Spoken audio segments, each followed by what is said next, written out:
بسم اللہ الرحمن الرحیم۔ شروع اللہ کے نام سے جو بڑا مہربان اور نہایت رحم کرنے والا ہے۔ نبی کریم صلی اللہ علیہ وآلہ وسلم نے فرمایا، یہ سورت مجھے دنیا کی ہر چیز سے زیادہ پیاری ہے۔ اللہ تعالیٰ فرماتے ہیں، یہ سورت زیادہ سے زیادہ پڑھو۔ محترم ناظرین، آج آپ کی خدمت میں ایک ایسی پیاری سورت لے کر آئے ہیں جو نبی کریم صلی اللہ علیہ وآلہ وسلم کو دنیا جہاں کی ہر چیز سے پیاری ہے، کہ جس کو زیادہ سے زیادہ پڑھنے سے انسان کی تمام مشکلات، اس کی پریشانیاں، اس کی تنگ دستی دور ہو جاتی ہے، اس کے گھر میں خوشحالی آتی ہے، اس کو ہر میدان میں فتح و کامیابی نصیب ہوتی ہے، وہ رزق کی تنگی سے دور ہو جاتا ہے، کیونکہ اس سورت کی تلاوت کرنے سے اللہ تعالیٰ اس کو اتنا رزق دیتا ہے کہ اس کی نسل در نسل تک یہ رزق کا سلسلہ شروع ہو جاتا ہے۔ یہ قرآن پاک کی بہت ہی پیاری سورت ہے، جس کو پڑھنے والا کبھی مایوس نہیں ہوا۔ اس کو اللہ تعالیٰ نے وہ ہر چیز خوشی سے عطا کی جس کی اس نے دل میں خواہش کی۔ انسان چونکہ ناشکرا ہے، اس کو جتنا بھی عطا کر دیا جائے، اس کے اندر حرص اور لالچ اتنی ہی زیادہ جنم لیتی ہے۔ جب اس کو اللہ پاک کی طرف سے نعمتیں ملنے لگ جاتی ہیں تو اس کے دل میں خواہش پیدا ہوتی ہے کہ اللہ تعالیٰ مجھے مزید بھی نوازے، مجھے فلاں نعمت بھی عطا کرے اور مجھے فلاں نعمت بھی دے دے۔ تو یہ قرآن پاک کی ایک ایسی سورت کا مجرب عمل ہے کہ جس کو پڑھنے والے کے دل کی خواہشات کو اللہ تعالیٰ اپنے کن سے تکمیل فرما دیتا ہے۔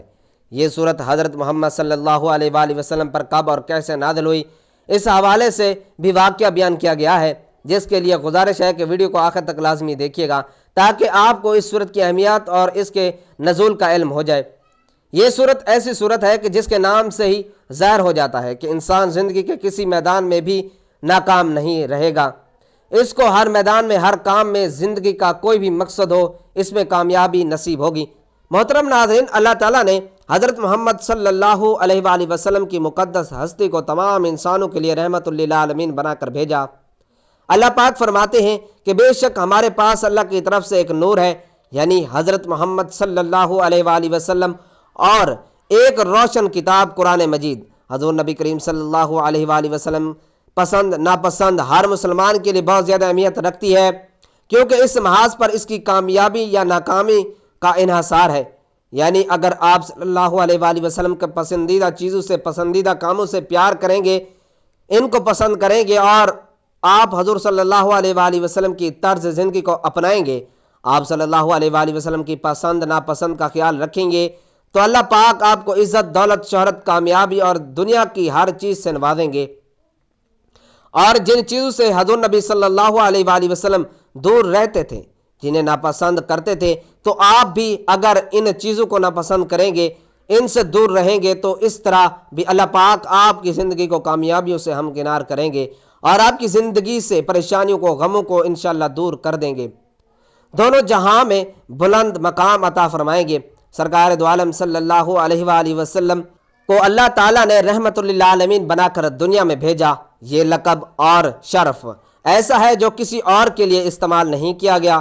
رحمت للعالمین وہی عظیم ترین شخصیت قرار پائے گی جس نے امن عالم کے قیام و استحکام کے لیے ساری زندگی صرف کی ہو، جس نے بندوں کو اللہ سے ملایا ہو، جس نے غریبی و امیری، جوانی و پیری، امن و جنگ، رنج اور راحت، حزن و مسرت، ہر موقع پر اور ہر مقام پر انسانیت کی رہنمائی کی ہو، جس کی تعلیم نے تمام افراد بشر کو بھائی بھائی قرار دیا ہو، جانی دشمنوں کو پروانہ امن و امان عطا کیا ہو، غیر مسلم زمینوں کو جان و مال، عزت و آبرو اور دیگر حقوق انسانی کی حفاظت میں مسلمانوں کے لیے ہم پلہ اور مساوی قرار دیا ہو۔ رحمت للعالمین وہی ہے جس نے تمام نو انسان کو قومی، قانونی اور مالی مساوات کا درس دیا ہو، جس نے یہودیوں، عیسائیوں، منافقین اور تمام مخالفین کے ساتھ بے نظیر رواداری اور عدل و انصاف کا معاملہ کیا ہو اور ان کے ہر طرح کے حقوق کی حفاظت کی ضمانت دی ہو، جس نے انسانوں کے تمام طبقات، امیروں، غریبوں، عام و خاص، بوڑھوں، بچوں، جوانوں، مردوں، عورتوں، نیک و بد، محنت کشوں، مزدوروں، غلاموں، کنیزوں کے ساتھ رواداری و غم گساری، مساوات و ہمدردی کے جذبات سے معاشرے کو آراستہ کیا ہو۔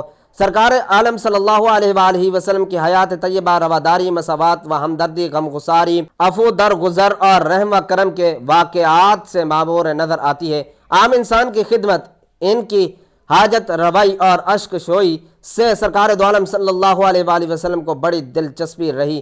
خدمت خلق چونکہ دعوت کا راستہ ہموار کرتی ہے، دلوں کے دروازے کھولتی ہے، اس لیے اللہ تعالیٰ نے نبوت سے پہلے نبی صلی اللہ علیہ وآلہ وسلم کو خدمت خلق کی تربیت دی۔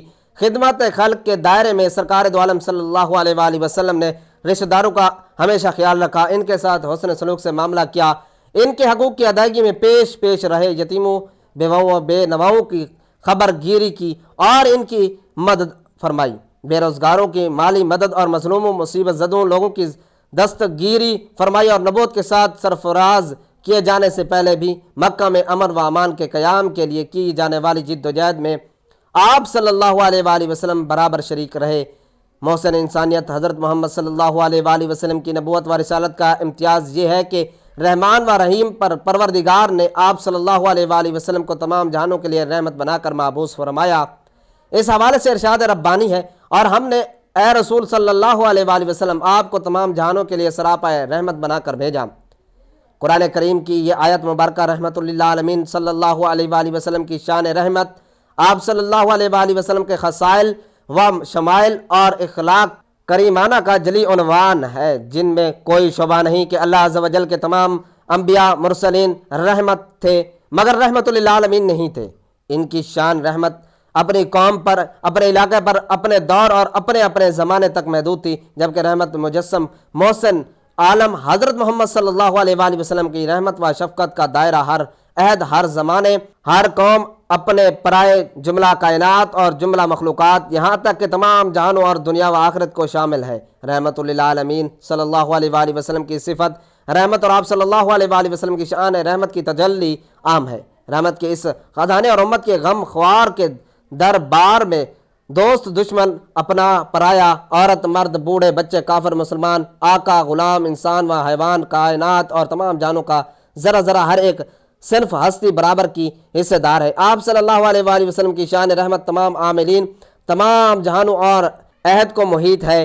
کفار و مشرکین نے مکہ مکرمہ میں وہ کون سا ظلم تھا جو سرکار دو عالم صلی اللہ علیہ وآلہ وسلم اور صحابہ کرام رضوان اللہ تعالی علیہ اجمعین کے ساتھ روا نہ رکھا ہو؟ آپ صلی اللہ علیہ وآلہ وسلم کو جسمانی اور ذہنی اذیتیں دی گئیں، آپ صلی اللہ علیہ وآلہ وسلم پر پتھر اور سنگ ریزوں کی بارش کی گئی، آپ صلی اللہ علیہ وآلہ وسلم کے راستے میں کانٹے بچھائے گئے، آپ صلی اللہ علیہ وآلہ وسلم کا گلا گھونٹا گیا، نماز کی حالت میں آپ صلی اللہ علیہ وآلہ وسلم پر اونٹ کی اوجڑی رکھ دی گئی، آپ صلی اللہ علیہ وآلہ وسلم کے قتل کے منصوبے تیار کیے گئے، 3 سال تک شیب ابی طالب میں آپ صلی اللہ علیہ وآلہ وسلم کو محصور رکھا گیا، جس میں ببول کے پتے کھا کر گزارنے کی نوبت آئی۔ طائف میں آپ صلی اللہ علیہ وآلہ وسلم کو سخت اذیت پہنچائی گئی، لوگوں نے آپ صلی اللہ علیہ وآلہ وسلم کو اتنا زد و کوب کیا کہ آپ صلی اللہ علیہ وآلہ وسلم کے نالین مبارک خون سے لبریز ہو گئے۔ آپ صلی اللہ علیہ وآلہ وسلم کو مکہ مکرمہ سے ہجرت کرنے پر مجبور کیا گیا۔ آپ صلی اللہ علیہ وآلہ وسلم مدینہ شریف چلے گئے تو وہاں بھی سکون و اطمینان سے رہنے نہیں دیا گیا، اور اسی طرح کی سازشیں جاری رکھی گئیں۔ یہود کے ساتھ مل کر رحمت عالم صلی اللہ علیہ وآلہ وسلم اور مسلمانوں کے خلاف منصوبہ بندی کی گئی۔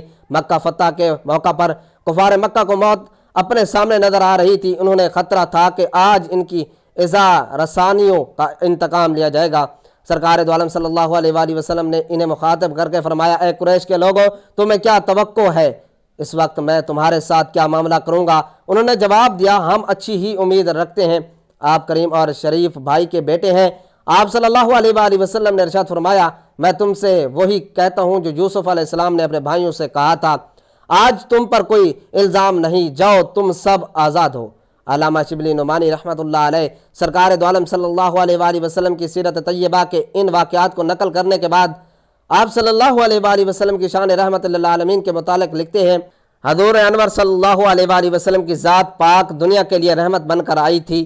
حضرت مسیح علیہ السلام نے کہا تھا، میں امن کا شہزادہ ہوں، لیکن امن و سلامتی کی شہنشاہ اعظم حضرت محمد صلی اللہ علیہ وآلہ وسلم کو خداوند ازل ہی نے خطاب کیا، وما ارسلناک الا رحمت للعالمین، محمد صلی اللہ علیہ وآلہ وسلم، ہم نے آپ کو تمام جہانوں کے لیے رحمت بنا کر بھیجا۔ آپ صلی اللہ علیہ وآلہ وسلم کے خزانہ رحمت میں دوست و دشمن، کافر و مسلم، بوڑھے بچے، مرد عورت، آقا و غلام، انسان و حیوان، ہر ایک صنف ہستی برابر کے حصے دار تھے۔ آپ صلی اللہ علیہ وآلہ وسلم نے فرمایا، میں رحمت بنا کر بھیجا گیا ہوں۔ آپ صلی اللہ علیہ وآلہ وسلم نے دنیا کو پیغام دیا، ایک دوسرے سے بغض و حسد نہ کرو، ایک دوسرے سے منہ نہ پھیرو، اور اے خدا کے بندو سب آپس میں بھائی بھائی بن جاؤ۔ ایک بار حضور صلی اللہ علیہ وآلہ وسلم رات کو ایک سفر پر جا رہے تھے۔ حضرت عمر بن خطاب رضی اللہ تعالیٰ عنہ بھی آپ کے ساتھ تھے۔ حضرت عمر رضی اللہ تعالیٰ عنہ نے حضور نبی صلی اللہ علیہ وآلہ وسلم سے کچھ پوچھا، لیکن حضور نبی صلی اللہ علیہ وآلہ وسلم نے اس کا کوئی جواب نہ دیا۔ تو حضرت عمر رضی اللہ تعالیٰ عنہ نے پھر پوچھا، آپ نے پھر کوئی جواب نہ دیا۔ جب تیسری مرتبہ پھر پوچھا اور اس مرتبہ بھی کوئی جواب نہیں دیا، تو حضرت عمر رضی اللہ تعالیٰ عنہ نے اپنی بے بسی پر روئے کہ حضور نبی صلی اللہ علیہ وآلہ وسلم سے 3 مرتبہ عاجزی سے سوال کیا اور نبی صلی اللہ علیہ وآلہ وسلم نے کسی مرتبہ بھی جواب نہیں دیا۔ تو حضرت عمر رضی اللہ تعالیٰ عنہ نے بیان کیا کہ پھر میں نے اپنی اونٹنی کو دوڑایا اور لوگوں سے آگے ہو گیا، آپ کے برابر چلنا چھوڑ دیا۔ مجھے خوف رہا کہ کہیں اس حرکت پر میرے بارے میں کوئی آیت نازل نہ ہو جائے۔ ابھی تھوڑی ہی وقت گزرا تھا، میں نے ایک پکارنے والے کو سنا جو پکار رہا تھا۔ تو حضرت عمر رضی اللہ تعالیٰ عنہ نے بیان کیا کہ میں نے سوچا، مجھے تو خوف تھا کہ میرے بارے میں کوئی وحی نازل ہو گئی۔ حضرت عمر رضی اللہ تعالیٰ عنہ نے بیان کیا کہ چنانچہ میں رسول اللہ صلی اللہ علیہ وآلہ وسلم کی خدمت میں آیا اور میں نے آپ کو سلام کیا۔ سلام کے جواب کے بعد نبی کریم صلی اللہ علیہ وآلہ وسلم نے فرمایا کہ اے عمر، آج رات مجھے پر ایسی صورت نازل ہوئی ہے جو مجھے ان سب چیزوں سے زیادہ پسند ہے جن پر سورج نکلتا ہے۔ پھر آپ نے سورۃ الفتح کی آیت انا فتحنا لک فتحا مبین تلاوت فرمائی، یعنی قرآن کی یہ سورت سورۃ الفتح ہے جو 26ویں پارے کی سورت ہے۔ قرآن پاک کی یہ سورت حضور صلی اللہ علیہ وآلہ وسلم کو سب سے زیادہ پسند تھی۔ حضرت عمر رضی اللہ تعالیٰ عنہ بخوبی جانتے تھے کہ میرا آگے بڑھ جانا اور رسول اللہ صلی اللہ علیہ وآلہ وسلم سے دور ہو جانا نزول وحی سے رکاوٹ کا باعث نہیں ہے۔ اس کے باوجود وہ آگے اس لیے چلے گئے کہ بار بار سوال کرنے سے میں رسول اللہ صلی اللہ علیہ وآلہ وسلم کی پریشانی کا باعث بنا ہوں۔ جب میں دوبارہ چلا جاؤں گا تو جو پریشانی آپ کے میری وجہ سے لاحق ہوئی تھی وہ دور ہو جائے گی۔ حضرت صلی اللہ علیہ وآلہ وسلم پر سورۃ الفتح کا نزول ہو رہا تھا۔ حضرت عمر رضی اللہ تعالیٰ عنہ کو یہ معلوم نہ ہوا، اس لیے وہ دوبارہ پوچھتے رہے، مگر حضرت صلی اللہ علیہ وآلہ وسلم خاموش رہے، جس کو حضرت عمر رضی اللہ تعالیٰ عنہ نے حضرت صلی اللہ علیہ وآلہ وسلم کی خفگی پر محمول کیا۔ بعد میں حقیقت حال کھلنے پر صحیح کیفیت معلوم ہوئی۔ سورۃ الفتح کا اس موقع پر نزول اسلام کے لیے بشارت تھی، اس لیے حضرت صلی اللہ علیہ وآلہ وسلم نے اس سورت کو ساری کائنات سے عزیز ترین بتلایا۔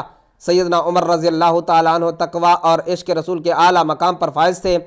رسول اللہ صلی اللہ علیہ وآلہ وسلم کے نزدیک سیدنا عمر رضی اللہ تعالیٰ عنہ کا بڑا مقام تھا۔ حالانکہ پریشانی سے انسان کا ایمان بھی ڈولنے لگتا ہے، وہ جس بات میں اپنی ناکامی دیکھ رہا ہوتا ہے اللہ کے ہاں اس کی حکمت کوئی اور ہو سکتی ہے، اس لیے انسان کو اپنے ہر عمل میں اللہ سے نصرت مانگنی چاہیے تاکہ دنیا اس کے لیے سہل ہو اور ایمان کی دولت نصیب ہو۔ حالات کی تنگی اور مختلف طرح کے مقدمات اور مالی مسائل میں آپ نے دیکھا ہوگا کہ ہم سب کتنا نا امید ہو جاتے ہیں۔ ایسے لوگ اگر سورۃ الفتح کی تلاوت کیا کریں تو یقینی طور پر ان کے ہر جائز عمل میں اللہ کی رضا اور فتح شامل ہوگی۔ جن کے بچوں کی شادیاں رک جائیں، کاروبار ٹھپ ہو جائے، امتحان میں کامیابی کا امکان کم ہو، مشکل سفر پر نکلنا ہو، کسی سے قرض واپس لینا ہو، کوئی سرکاری کام پھنس جائے، گویا کسی بھی مشکل میں سورۃ الفتح کی تلاوت کرنے والے پریشان نہیں ہوتے۔ اس سورۃ مبارکہ کی فضیلت کے بارے میں صحیحین میں جو حدیث مبارک موجود ہے آپ اسے پڑھ کر دیکھیں کہ اللہ کے نبی صلی اللہ علیہ وآلہ وسلم نے سورۃ الفتح کے بارے میں کیا ارشاد فرمایا۔ اس سورت کی فضیلت کے لیے یہ حدیث کافی وافی ہے۔ اس کا تعلق صلح حدیبیہ سے ہے، جس کے بعد فتوحات اسلامیہ کا دروازہ کھل گیا۔ اس لحاظ سے اس سورت کو ایک خاص تاریخی حیثیت حاصل ہے۔ حضرت انس رضی اللہ تعالیٰ عنہ کہتے ہیں کہ جب ہم صلح حدیبیہ سے واپس ہوئے تو ہم پر غم اور پریشانی کے آثار نمایاں تھے، کیونکہ کفار مکہ ہمارے عمرے اور قربانیوں کے درمیان حائل ہوئے تھے۔ تو ان حالات میں یہ صورت نازل ہوئی۔ رسول اللہ صلی اللہ علیہ وآلہ وسلم نے اس صورت کو دنیا و ما فیہا سے عزیز قرار دیا، کیونکہ یہ نصرت اسلام، اتمام نعمت، اصحاب شجرہ سے اللہ تعالیٰ کی رضا اور ان کے علاوہ بے شمار ایسے امور پر مشتمل ہے جو اہل اسلام کے لیے بشارت کا باعث ہے۔ پھر اللہ تعالیٰ نے اس میں رسول اللہ صلی اللہ علیہ وآلہ وسلم کے اگلے پچھلے گناہوں کی معافی کا ذکر کیا ہے۔ سیدنا مجمع بن جاریہ انصاری رضی اللہ تعالی عنہ جو قاری القرآن تھے فرماتے ہیں حدیبیہ سے ہم واپس آ رہے تھے کہ میں نے دیکھا کہ لوگ اونٹوں کو بگائے لے جا رہے ہیں۔ پوچھا کیا بات ہے؟ معلوم ہوا کہ نبی صلی اللہ علیہ وآلہ وسلم پر کوئی وحی نازل ہوئی ہے۔ تو ہم لوگ بھی اپنے اونٹوں کو دوڑاتے ہوئے سب کے ساتھ پہنچے۔ آپ صلی اللہ علیہ وآلہ وسلم اس وقت کراہ الغمیم میں تھے۔ جب سب جمع ہو گئے تو آپ صلی اللہ علیہ وآلہ وسلم نے یہ سورت تلاوت کر کے سنائی۔ ایک صحابی نے کہا یا رسول اللہ کیا یہ فتح ہے؟ آپ نے فرمایا ہاں، قسم اس کی جس کے ہاتھ میں محمد صلی اللہ علیہ وآلہ وسلم کی جان ہے، یہ فتح ہے۔ خیبر کی تقسیم صرف انہی پر کی گئی جو حدیبیہ میں موجود تھے۔ 18 حصے بنائے گئے۔ کل لشکر 1500 کا تھا، جس میں 300 گھوڑ سوار تھے۔ سوار کو دوہرا حصہ ملا اور پیدل کو اکیرا۔ سیدنا عبداللہ بن مسعود رضی اللہ تعالیٰ عنہ فرماتے ہیں حدیبیہ سے آتے ہوئے ایک جگہ رات گزارنے کے لیے ہم اتر کر سو گئے تو ایسے سوئے کہ سورج نکلنے کے بعد جاگے، دیکھا رسول اللہ صلی اللہ علیہ وآلہ وسلم بھی سوئے ہوئے ہیں۔ ہم نے کہا آپ کو جگانا چاہیے کہ آپ خود جاگ گئے۔ فرمانے لگے جو کچھ کرتے تھے کرو اور اسی طرح کرے جو سوئے جائے یا بھول جائے۔ اسی سفر میں نبی صلی اللہ علیہ وآلہ وسلم کی اونٹنی کہیں گم ہو گئی۔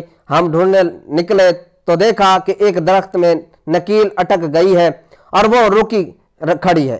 اسے کھول کر نبی صلی اللہ علیہ وآلہ وسلم کے پاس لائے۔ آپ سوار ہوئے اور ہم نے کوچ کیا۔ ناگہانی راستے میں ہی آپ پر وحی آنے لگی۔ وحی کے وقت آپ پر بہت دشواری ہوتی تھی۔ جب وحی ہٹ گئی تو آپ نے ہمیں بتایا کہ آپ پر سورۃ الفتح انا فتحنا لک فتحا مبین اتری ہے۔ نبی صلی اللہ علیہ وآلہ وسلم نوافل تہجد وغیرہ میں اس قدر وقت لگاتے کہ پیر پر ورم چڑھ جاتا تو آپ صلی اللہ علیہ وآلہ وسلم سے کہا گیا کہ کیا اللہ تعالیٰ نے آپ کے اگلے پچھلے گناہ معاف نہیں فرما دیے؟ آپ صلی اللہ علیہ وآلہ وسلم نے جواب دیا پھر اللہ تعالیٰ کا شکر گزار غلام نہ بنوں۔ اور روایت میں ہے کہ یہ پوچھنے والی ام المومنین سیدہ عائشہ رضی اللہ تعالیٰ عنہ تھی۔ پاس مبین سے مراد کھلی صریحی صاف ظاہر ہے، وہ فتح سے مراد صلح حدیبیہ ہے جس کی وجہ سے بڑی خیر و برکت حاصل ہوئی، لوگوں میں امن و امان ہوا، مومنوں و کافروں میں بول چال شروع ہو گئی، علم اور ایمان کے پھیلانے کا موقع ملا، اگلے پچھلے گناہوں کی معافی آپ کا خاصہ ہے جس میں کوئی آپ کا شریک نہیں۔ وہاں بعض اعمال کے ثواب میں یہ الفاظ اوروں کے لیے بھی آئے ہیں۔ اس میں نبی صلی اللہ علیہ وآلہ وسلم کی بہت بڑی شرافت و عظمت ہے۔ آپ اپنے تمام کاموں میں بھلائی، استقامت اور فرما برداری الہی پر مستقیم تھے، ایسا کہ اولین و آخرین میں سے کوئی بھی ایسا نہ تھا۔ آپ صلی اللہ علیہ وآلہ وسلم تمام انسانوں میں سب سے زیادہ اکمل انسان اور دنیا و آخرت میں کل اولاد آدم کے سردار اور رہبر تھے۔ آپ چونکہ نبی صلی اللہ علیہ وآلہ وسلم سب سے زیادہ اللہ کے فرما بردار اور سب سے زیادہ اللہ کے احکامات کا لحاظ کرنے والے تھے، اس لیے جب آپ کی اونٹنی آپ کو لے کر بیٹھ گئی تو آپ نے فرمایا اسے ہاتھیوں کے روکنے والے نے روک لیا ہے، اس کی قسم جس کے ہاتھ میں میری جان ہے کہ آج یہ کفار مجھ سے جو مانگے گے دوں گا، بشرط یہ کہ اللہ کی حرمت کی حد تک نہ ہو۔ ناظرین، وقت کی نزاکت کو مد نظر رکھتے ہوئے آئے آج کے وظیفے کی جانب چلتے ہیں۔ آپ کو بتاتے ہیں کہ آپ نے سورۃ الفتح کو کس طرح پڑھنا ہے، جو حضور پاک صلی اللہ علیہ وآلہ وسلم کی پسندیدہ سورت ہے، جو آپ صلی اللہ علیہ وآلہ وسلم کو دنیا کی ہر چیز سے زیادہ پیاری ہے، جس کو پڑھنے سے انسان کی نسل در نسل رزق بڑھتا چلا جاتا ہے۔ تو ناظرین، وظیفے کے لیے آپ نے سب سے پہلے باوضو ہو کر نماز ادا کرنی ہے۔ جب نماز ادا کر لیں تو جائیں نماز پر بیٹھے ہوئے قرآن پاک کھولیں، جہاں بھی آپ کا دل کرے قرآن پاک کھول کر اس کی زیارت کریں، اور پارہ نمبر 26 کی یہ سورت جو سورۃ الفتح کے نام سے مشہور ہے، اس کی تلاوت شروع کر دیں۔ لیکن اس کی تلاوت سے پہلے آپ نے حضور اقدس صلی اللہ علیہ وآلہ وسلم کی ذات پر درود پاک کا نذرانہ پیش کرنا ہے۔ ایک بار ثواب کے لیے میرے ساتھ بھی پڑھ لیں۔ اللہم صلی علی محمد وعلی آل محمد کما صلیت علی ابراہیم وعلی آل ابراہیم انک حمید مجید۔ اللہم بارک علی محمد وعلی آل محمد کما بارکت علی ابراہیم وعلی آل ابراہیم انک حمید مجید۔ ناظرین، درود پاک پڑھنے کے بعد آپ نے اس سورت کو صرف 3 بار پڑھنا ہے، اس سے زیادہ وقت نہیں لگے گا، لیکن اس کا اتنا سا لگایا ہوا وقت بھی آپ کی نسلوں تک کے لیے آسانیاں پیدا کر دے گا۔ بزرگ و عاملین مشکلات سے نکلنے کے لیے سورۃ الفتح کو روزانہ 7 بار پڑھنے کی ہدایت فرماتے ہیں۔ اس کا ایک چھوٹا سا وظیفہ بھی ہے، جو یاد رکھ لیا جائے تو اسے ہر نماز کے بعد 21 بار پڑھا جائے گا تو اس کے فوائد حاصل ہوں گے۔ اس سورت کو جو فجر کے نماز کے بعد 3 بار پڑھے گا، اللہ تعالیٰ اس سے کامیابیوں سے ہمکنار کرے گا۔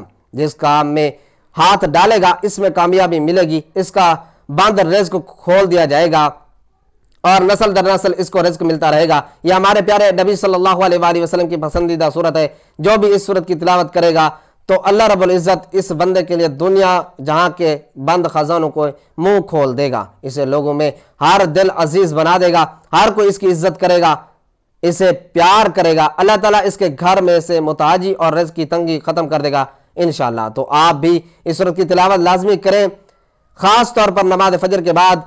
انشاءاللہ غیب سے رزق ملے گا، ذہن میں جو بھی مقصد ہوگا وہ پورا ہوگا، ہر نیک اور جائز مقصد میں کامیابی ملے گی۔ اللہ تعالیٰ سے دعا ہے کہ ہماری تمام مشکلات اور پریشانیاں کو دور کر کے ہمارے لیے آسانیاں پیدا فرمائے، آمین۔ دعا ہے کہ اللہ تعالیٰ میرا سنانا اور آپ کا سننا اپنی پاک بارگاہ الہی میں قبول و منظور فرمائے، آمین۔ ناظرین، گزارش ہے کہ اللہ تعالیٰ کے 99 ناموں میں سے کوئی ایک نام لکھ کر کمنٹ میں ضرور شیئر کریں۔ اللہ تعالیٰ ہم سب کا حامی و ناصر ہو، آمین۔ جزاک اللہ۔